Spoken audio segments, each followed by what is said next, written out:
Kepala Kantor Wilayah DJP Sumsel Bubble Ismiransyah mengatakan, hingga saat ini capaian tembusan amnesti pajak sebesar 836 miliar rupiah.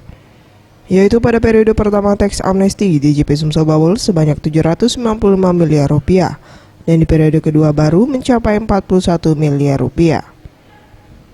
Jumlah wajib pajak yang melaporkan teks amnesti pada periode kedua sebanyak 2.000 orang yang difokuskan pada wajib pajak pengusaha, profesi, dan pegawai negeri. Teks amnesti periode kedua berlangsung hingga 31 Desember 2016 dengan tarif tebusan yang dikenakan sebesar 3%.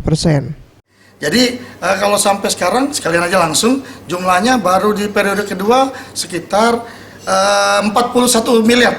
Mbak Mega ini confirm terakhir atau 836 miliar total. Yang dulu kan 795, sekarang 836 jadi 41 miliar.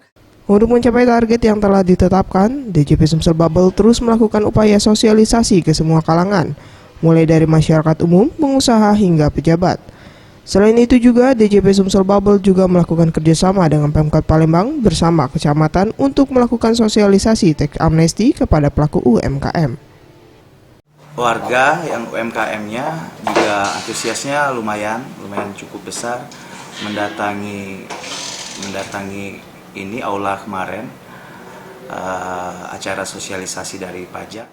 DJP Sumsel dan Bubble mencatat penerimaan pajak hingga awal Desember 2016 sebesar 10,5 triliun rupiah atau 65% dari target yang ditetapkan di tahun 2016 sebesar 16 triliun rupiah.